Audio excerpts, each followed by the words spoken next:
5 fishermen rescued after 55 days adrift. This is from MSN.com and it was published on the 12th of May, 2025. 5 fishermen who spent 55 days adrift at sea survived by drinking rainwater and parboiling fish, according to the Ecuadorian Navy.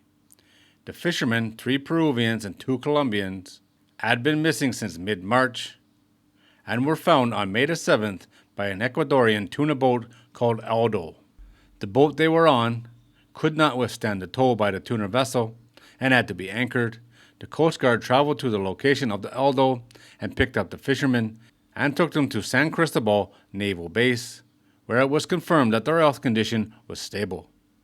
Images posted by the Ecuadorian Navy show 5 fishermen being assessed by the military personnel on what appears to be a bus once they reach dry land.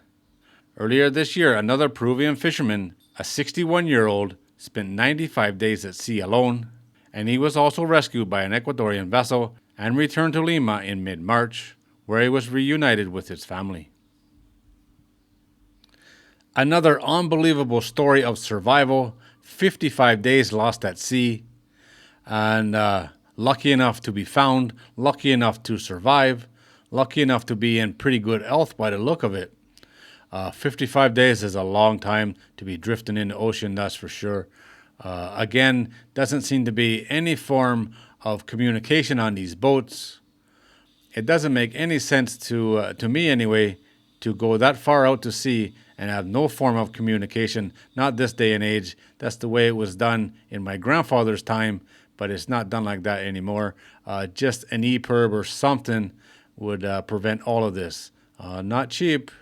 Probably for these guys it would be a very expensive thing, but it's a lot better than being adrift at sea for months at a time, waiting to get found. And how many of them don't get found? 55 days in the middle of the ocean is a long time. And the other guy, I covered that story as well. That was 95 days alone. If you don't starve to death or dehydrate, you go crazy anyway.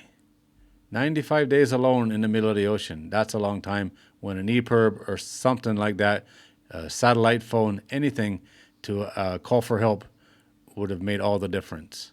All right, guys, there it is. As always, thanks for watching.